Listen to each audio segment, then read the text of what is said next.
ये अमृतमय श्लोक है भक्त के लिए, प्रेमी उपासक के लिए यही जीवन है।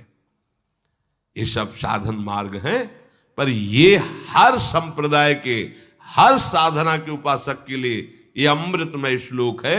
भगवान इस श्लोक में बोले हैं सुलभा, मैं बहुत सुलभता से उसको प्राप्त हो जाता हूं। जैसे महाप्रभु बोले क्यों न बिन कष्ट रस सिंधु को पीजिए, तो कह रहे तस्याहम सुलभा, मैं उसके लिए सुलभ हूं। सुलभ माने बिल्कुल सहजता से प्राप्त हो जाता हूं। किसके लिए? बोले अनन्य चेता सततम यो माम स्मरत नित्यशः, जो मेरा अनन्य चिंतन करता है, नित्य निरंतर चिंतन करता है, बस यही जीवन का लक्ष्य रहा है। गुरु कृपा से बच्चापन में ही गुरुदेव भगवान की बलिहारी यही बात डाल दी थी कि बच्चा निरंतर भजन करने से जो झांकी आती प्रभु, वो में शब्द याद है, झांकी आती तब जानना चाहिए भजन, एक क्षण भी भजन न छूटे। ये संस्कार अगर कहीं भगवान की कृपा से और मार्ग का गुरुदेव उपदेश करते तो एकदम कोरा स्वभाव था वही पड़ता, पर भगवान ने जहां जैसे पहुंचाना होता है वैसे ही, जैसे सन्यास मार्ग में भी थे तो हमारी निराकार में रति नहीं थी, गंगाधर भगवान शिव के रूप में आसक्ति थी। अब हमें पता चला कि क्यों नहीं होने दी निराकार में, क्योंकि रूप में ही लाना था उनको कृपा करके, इसलिए निराकार में आसक्ति नहीं होने दी। फिर उनका सारा पहले विधान होता है। गुरुदेव भगवान ने ये पिताश्री से कहा, पिताजी आए और कहा कि ये लड़का बाबा बनना चाहता है स्वामी जी। वो आते जाते थे घर में, तो सैमशी में उस समय स्वामी जी विराजमान, तो उनका पाणे छोड़ जाओ, एक हफ्ता बाद ये घर भाग जाएगा, या फिर हम एक हफ्ता बाद मंत्र दे देंगे, तब जान लेना कि ये साधु बनी ही जाएगा। उस स्वामी जी जैसी आपकी इच्छा छोड़ के गए। एक हफ्ते जो है गुरुदेव भगवान ईंट ढोवाना, झाड़ू लगवाना, बड़े कार्य करवाना, और जैसे पेड़ा आदि आते सबको बांटते, हमें एक भी पेड़ा नहीं देते। शाम के एक बार भोजन की अनुमति पाल, 7 दिन तक चुपचाप शेष। फिर कहा अच्छा कल गंगा नहा के आ जाना, मंत्र दे देंगे। ठीक है, सुबह गए स्नान करके तो पंचाक्षरी मंत्र दिया, मंत्र दे के कुटिया में गए, फिर उठ के आए, बोले सुनो आओ एक बात कहनी। बैठे, बोले 12 मंत्र भी ले लो। तुम कहा जपेंगे कौन? बोले पहले तुम ये जपना, लेकिन ये रखे रहो, आगे काम आएगा। हमारी समझ में नहीं आ रहा था कि मतलब मंत्र 2 क्यों दे रहे हैं। ये पहले से भूमिका तैयार थी वृंदावन की, हमें पता नहीं था। 12 मंत्र भगवान श्री कृष्ण का, पंचाक्षरी मंत्र सबसे पहले दिया। बाद में पता चला कि ये बीज तो गुरुदेव ने ही पहले बो दिया था कि जिस मार्ग से घूम के जाना है। वो कह रहे थे कि बाद में तुम्हें पता चलेगा, वो बाल्यावस्था थी, मेरी मति गति वहां तक पहुंच नहीं रही थी। और जपे हम पहला ही, जपे पहला ही, बाद में जब भगवान शंकर ने इधर, तब हम मुझे समझ में आया कि बीज तो गुरुदेव भगवान ही अंदर से बो दिए थे पहले ही। ये कृपा गुरुदेव भगवान की हुई कि चित्त में बैठाल दिया कि निरंतर चिंतन करना यही संन्यास है, यही साधना है, यही भगवत प्राप्ति का स्वरूप है। गुरु कृपा से पूरे जीवन भर एक बात रहे कि हम कभी 1 सेकंड के लिए अपने आराध्य देव को ना भूले। पूरे जीवन भर इसकी चेष्टा गुरु कृपा से करते। अन्य सब बात थी साधन की, पर बात उसमें प्रधान ये थी कि भूले ना। जैसे हम गायत्री मंत्र भी जप रहे हैं नैष्ठिक ब्रह्मचर्य में, तो गुरु के द्वारा दिया हुआ पंचाक्षर मंत्र लिखा हुआ है, बार बार उसे देख रहे हैं, या अंदर से देख रहे हैं, गायत्री मंत्र चल रहा है। बड़ी कृपा रही है, मन को भागने के अवसर नहीं मिले। अनन्य चेता सततम, इसीलिए हम आपको फिर कह रहे हैं, बहुत जल्दी लाभ लेना है तो इसको डबल पटरी में फंसाओ। यह जो एक मन बहुत ठोर कर कह कर उसने सच उपायो, बहुत जगह नहीं लगता है कि एक प्रभु में लगाओ फिर संसार में, प्रभु में ही 2 जगह लगा दो। बड़ी चतुराई से फांसा जाता है।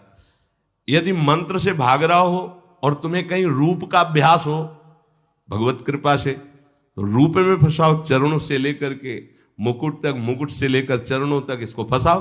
पर यह कठिन बात है, रूप आना कोई साधारण बात थोड़ी। तो डबल नाम में फंसाओ। जैसे कल कहा था कि शरणागत मंत्र चल रहा, राधा लिखे है, राधा बार बार, और शरणागत मंत्र जा कहा जाएगा। तो जब गायत्री जी जब करते थे अनुष्ठान पुरस्चरण का, तो सामने पंचाक्षरी मंत्र लिखा हुआ है और गायत्री मंत्र चल रहा है। अगर हम जरा सा भी चूकेंगे तो या तो मंत्र छूटेगा और या तो वो दृश्य छूटेगा। बिल्कुल मन को कोई जगह नहीं रखते थे, कोई जगह नहीं रखते। अनन्य चेता, ये बहुत बड़ी सिद्धि, बहुत बड़ा लाभ है कि अन्य कुछ स्मरण ना आवे। इसका अभ्यास आप कर लीजिए, फिर नशा तो ये चढ़ा देगा। ऐसा नशा चढ़ता है, ऐसा लगता है जैसे खोपड़ी घूम रही हो और उसके साथ मंत्र घूम रहा हो। ये ऐसे करो तो पका जैसा दर्द होने लगता है। एक एक नस नाड़ी मंत्राकार। न भोजन की इच्छा है, न किसी के देखने की इच्छा है, इच्छा रहित केवल मंत्र चल रहा है। तदाकार वृत्ति, मंत्राकार वृत्ति। अब इतनी प्रपंच की वृत्तियां फैलाए हो, इतना बहिर्मुख हो, कैसे बात समझोगे अंतर की। अनन्य चेत, भगवान कह रहे मैं सुलभ हूं, सुलभ हूं। काशी में प्रतिदिन ये होता, आज महादेव जी साक्षात आएंगे। सुबह से तैयारी हो जाती थी, आज महादेव जी आएंगे। घाट में ही रहते थे, पंडों की छतरी के नीचे तपती हुई धूप, तो घाट में धूप ऐसे ज्वाला सी लगती थी, और छोटी सी छतरी, उसी के नीचे दोपहर रात्रि वहीं 2 बजे तक तो तपती थी फर्श। और 2 बजे के बाद स्नान करके महादेव जी विश्वनाथ जी पहुंच गए। बस रोज आज मिलेंगे, आज तो निश्चित मिलेंगे। एक दिन इतना आनंद था कि आज तो बस आ ही रहे हैं, ऐसा आ ही रहे हैं। जैसी भावना करोगे, जा पर जाकर सत्य सने हो, सो तो ही मिले न कुछ संदेह हो। भयंकर जटाओं का बोझा ऐसे, इतना बड़ा हाथ में त्रिशूल लिए, देखा दोपहर में नग्न पैर से आ गए। अब अपने जो जहां पागल हुए उसको दिखाई, साष्टांग दंडवत। मौन, कुछ बोले नहीं उससे। हम तो बस वैसे स्तब्ध, जैसे कोई जड़वत।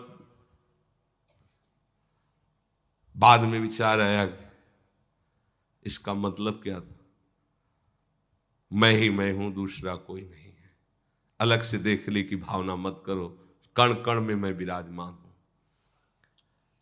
एक दिन भाई जी के प्रति बहुत आकर्षण जब था, तो एक स्वप्न देखा कि स्वप्न में हम भाई जी से पूछ रहे कि मुझे श्री कृष्ण की प्राप्ति कब होगी। इसके बाद की बात, भाई जी ने ऐसे चश्मा करके ऐसे देखा, राधा बाबा बगल में बैठे, और कहा जब श्री कृष्ण बन जाओगे तब श्री कृष्ण की प्राप्ति होगी। जगने पर, बहुत विचार करने पर फिर यह कि श्री कृष्ण बन जाओगे, भाई जी का तात्पर्य क्या था। तब समझ में आ गया, मन कृष्णाकार, बुद्धि कृष्णाकार, चित्त कृष्णाकार, अहम कृष्णाकार, तब कृष्ण साक्षात्कार हो गया। नित्य युक्तस्य योगिनः तस्याहं सुलभा पार्थ नित्य युक्तस्य योगिनः।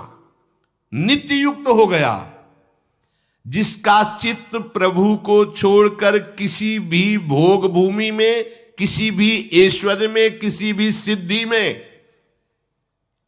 जैसे किसी को लगता है कि ये चमत्कार दिखाना, कोई भी चमत्कार दिखाना बहुत कठिन बात है।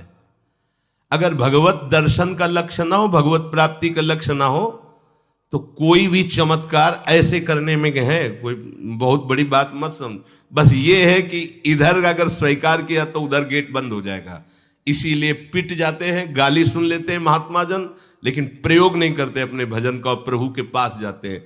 ऐसा ना समझे ना कि वो चमत्कार पीछे घूमते हैं। केवल बस एक बात है कि अगर इधर लगे तो उधर का गेट बंद हो जाएगा।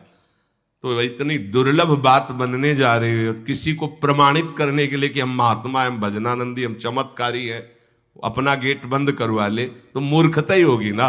यहां क्या होगा, वाह वाह हो जाएगा, बस उसके आगे क्या होगा, फिर वही प्रपंच। तो ये जो ब्रज के महात्मा है, जो भगवत प्रेमी महात्मा है, जो भगवत प्राप्त करने वाले हैं, इनके अंदर चमत्कार के बाप की सृष्टि होती है। ये चमत्कार बहुत ऊपर होते हैं। ये नहीं सोचना चाहिए कि इनमें भजन होता तो उसने 2 थप्पड़ मारे भस्म कर देते। भजन का जानते हो, भजनानंदी का 2 थप्पड़ मारा है, तुम्हें निश्चित भगवान की प्राप्ति हो, तुम्हारा कभी अमंगल न हो, भगवान तुम्हारे परिवार को भी सुखी रहे और तुम आजीवन स्वस्थ रहकर पवित्र बुद्धि के द्वारा भगवान को प्राप्त। ये महात्माओं का बल होता है। महात्माओं के बल थोड़ी होता है किसी ने गाली दिया, मार दिया, जा भस्म हो जा। ये भस्मासुर थोड़ी होते हैं महात्मा है भाई, भस्म कर दिया, नष्ट नहीं। साधुते हो न कारज, तब भगवान उनके अधीन होते हैं। ये चमत्कार ये ना सोचो कि भजन करते होते तो फिर ये चमत्कार, या ये गाड़ी घोड़ा रुपया पैसा चमत्कार, ये पापियों के पास भी है। ये तो प्रारब्ध का खेल है, प्रारब्ध बदला, ऐसे से ऐसे हो गया, इनका कोई महत्व नहीं है। महत्व है नित्य युक्तस्य योगिना, तुम्हारा चित्त निरंतर आराध्य देव में युक्त है कि नहीं। किसी भी ऐश्वर्य, किसी भी भूमि, किसी भी पद का कोई भी संबंध, आश्रय, चिंतन नहीं। ये हुआ अनन्य चेता। जैसे पतिव्रता स्त्री का मन केवल पति के ही सुख में निमग्न रहता है, पति का चिंतन, पति की बातें, पति वो उसी में मगन रहती है। पति के सिवाय उसके मन में अन्य किसी पुरुष का राग पूर्वक चिंतन कभी होता ही नहीं। जैसे शिष्य का गुरु के सिवाय कहीं चिंतन नहीं होता। पतिव्रता पत्नी का मन, प्राण, तन सब पति के ही सेवा में, चिंतन में, मनन में। जैसे शिष्य का गुरु के ही तन, उनकी सेवा में मन, उनके आज्ञा के पालन करने में, एक एक चेष्टा गुरु की प्रसन्नता के लिए। कोई दूसरा इष्ट शिष्य का होता ही नहीं है। शिष्य का कोई दूसरा इष्ट नहीं होता। ऐसे शिष्य को अपने गुरुदेव में ही भगवान का साक्षात्कार हो जाता है। क्योंकि पर्दा हटा तो देख लिया कि प्रिया प्रीतम मुस्कुराते हुए बैठे। श्री भट्ट देवाचार्य जी के पास जब हरिव्यास देवाचार्य जी आए तो कहा, भगवान हम शिष्य बनना चाहते हैं। तो उनका, तुम्हें हमारी गोद में कुछ दिखाई दे रहा है? तो कहा, ऐसा में कुछ तो नहीं दिखाई दे रहा है। तो उनका, फिर अभी तुम जाओ गिरिराज जी की 12 वर्ष परिक्रमा करो, राधे राधे बोलो 12 वर्ष पर। ऐसा ही किया। 12 वर्ष बाद फिर आए, अब कुछ दिखाई दे रहा है? बोले भगवान कुछ नहीं दिखाई दे रहा। बोले जाओ फिर 12 वर्ष करो। कह रहे कि जो शिष्य है गुरु के सिवा और कोई इष्ट रहे हैं, उन्हीं का चिंतन, उन्हीं के आगे, तो वहीं उसको साक्षात्कार हो जाता है। जब 24 वर्ष बाद आज्ञा पालन करके आए तो देखा प्रियालाल गोद में। बोले अब कुछ दिखा है? हाँ। बोले प्रियालाल महाराज जी विराजमान है, आओ। वही महावाणी के रचयिता श्री हरिव्यास देवाचार्य जी गुरु आज्ञा में एक कदम पीछे ने 24 वर्ष गिरिराज जी की परिक्रमा राधे राधे आए नहीं, जब तक आज्ञा पालन नहीं हुई। आज्ञा पालन साक्षात्कार करने के बाद मंत्र दीक्षा दी। आज्ञा पालन का फल भगवत साक्षात्कार। जो अन्य तरफ मन ले जाता है, अन्य तरफ अपना भाव ले जाता है, वो अनन्य चेता नहीं कहलाता है। अनन्य चेता को भगवान सुलभ हो जाते हैं। सततम यो माम स्मरति नित्यशः। सततम का अर्थ होता है जब आप होश में हैं तो आपका मंत्र या नाम चल रहा हो। नींद खुली, आप जप नहीं रहे, आपको ऐसा कि मंत्र जपना, ऐसा नहीं, चल रहा है। तो सोते में भी चल रहा है।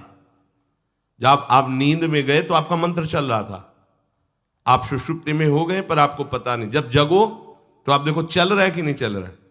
अगर चल रहा है तो चल रहा था, नहीं चल रहा तो फिर सतत नहीं था। उसका कारण आपने सोते समय भजन नहीं किया। यह भी गुरु कृपा से पहले ही सिखा दिया गया था कि जब तक गाढ़ नींद ना आवे तब तक आसन में बैठ के मंत्र जप करो, जब आ जाए तो लेट जाओ, मंत्र का ही चिंतन करते हुए सो। तो वैसे प्राय उपासक जो भजन करते हो अनुभव करते होंगे, जगते ही मंत्र चल रहा है। सैकड़ों बार तो ऐसा अनुभव हुआ कि हम सो ही रहे हैं पर आसन में बैठ गए। जब चेतना आई तो देखा है कि मंत्र चल रहा है, आसन में बैठे हैं। अभ्यास बहुत बड़ा बल सोते, मतलब अभी नींद खुली नहीं, आसन में बैठ गए। बिल्कुल कभी भी जीवन में मतलब 10-5 मिनट का अंतर तो कह सकते हैं, लेकिन ऐसा नहीं कि आधा घंटा 1 घंटा का अंतर कभी जीवन में पड़ा हो। और वो अलार्म कभी जीवन में लगाया नहीं, गंगा किनारे कहाँ अलार्म। अभ्यास बहुत बड़ी ताकत होती, बहुत। आप सोचो, अभ्यास नहीं तो नेत्र खोल के भी निशाना नहीं लगा सकते, अभ्यास है तो शब्द पे गोली मार देगा, आवाज हुई ठीक वही गोली लगेगी। अभ्यास बहुत बड़ी ताकत होती है। अभ्यास इतना भजन का, सततम योमाम स्मृति नित्यशः, बहुत कठिन लग रहा है ये, पर एक बार मन पकड़ लेगा तो बहुत आनंद आएगा। कैसी कैसी आनंद वृत्तियां होती हैं निरंतर भजन करने वालों की। दूसरे की जरूरत नहीं, अपने आप में नाचता है, अपने आप में बातें करता है, अपने आप में हंसता है, अपने आप में खेलता है, उसे किसी और की जरूरत नहीं होती। वो अपने आप, जो आप है ना, वो अपने आप से खेलता है, अपने आप में हंसता है, अपने आप से बातें करता है।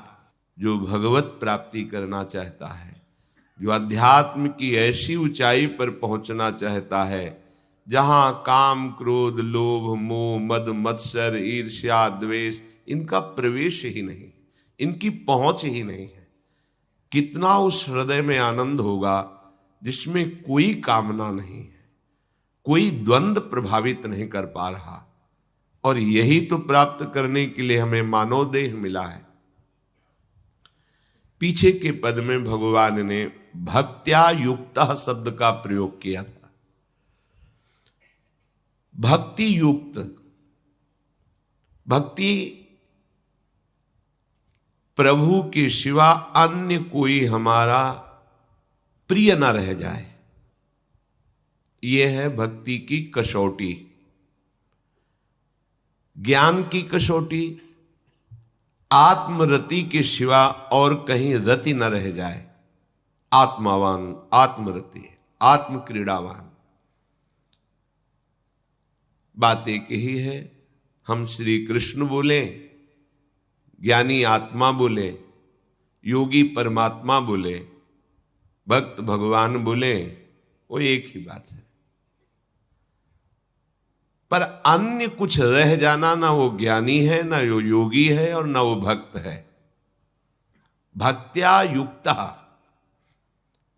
प्रभु के सिवा अन्य कोई सत्ता नहीं, अन्य कहीं महत्ता नहीं, अन्य कहीं अपनापन नहीं, चाहे वो वस्तु हो या व्यक्ति हो या स्थान हो, चराचर जगत में कहीं भी अपनी प्रियता ना रह जाए, इसी का नाम भक्ति है।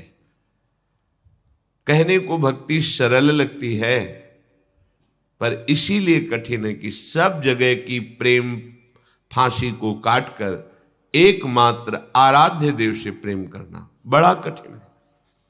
बातें बना लेना बड़ा सरल है, पर अपनी ममता को, आसक्ति को समेट पाना बहुत बहुत कठिन है।